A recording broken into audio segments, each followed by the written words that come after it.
안녕하십니까. 반갑습니다. 취업 전문가 윤종혁입니다. 자, 이번에 이제 우리가 봐야 될 기업은 바로 코레일입니다.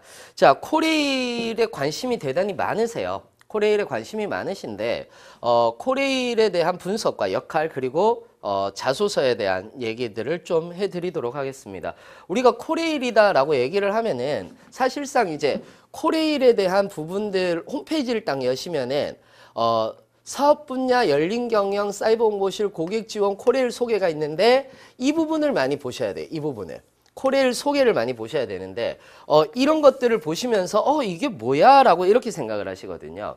그냥 미션과 비전만 계속 뚫어지게 쳐다보세요. 근데 그게 중요한 게 아니라 이런 것들을 볼 때는 어떻게 여러분들이 보셔야 되느냐면 거꾸로 올라가셔야 돼요. 거꾸로. 즉, 절대 안전 체계를 확립하겠다라는 거. 그러니까 자, 여기서 여러분들이 보셔야 되는 거 안전에 대한 얘기예요. 안전 체계를 확립하겠다.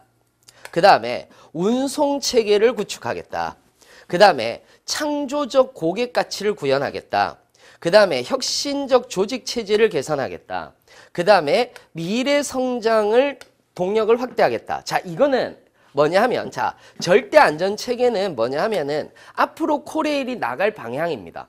앞으로 코레일이 나갈 방향은 대부분 이제 속도전이겠죠. 속도전. 이건 뭐하고 여러분들이 생각을 하셔야 되느냐면 우리가 중국이 지금 현재 1대1로를 하고 있어요.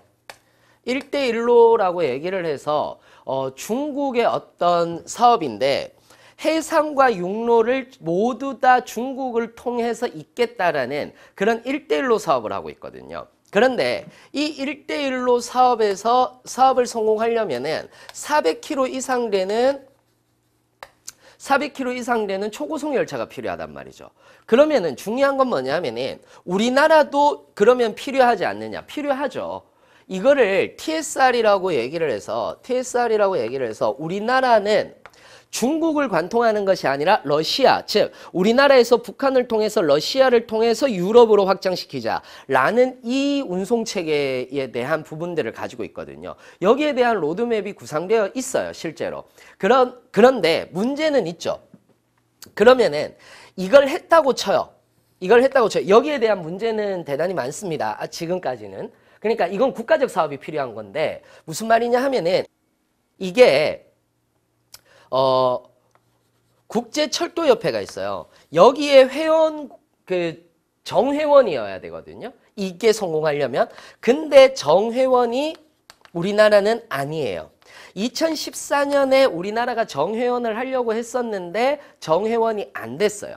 북한의 반대 때문에. 북한은 정회원이거든요. 그래서 북한의 반대 때문에 정회원이 안 됐어요. 지금 우리는 회원 가입국이긴 한데 정회원까지는 아니에요. 그러면 이게 정회원이 되려면 사실상 북한의 도움이 좀 필요한 부분들은 있죠.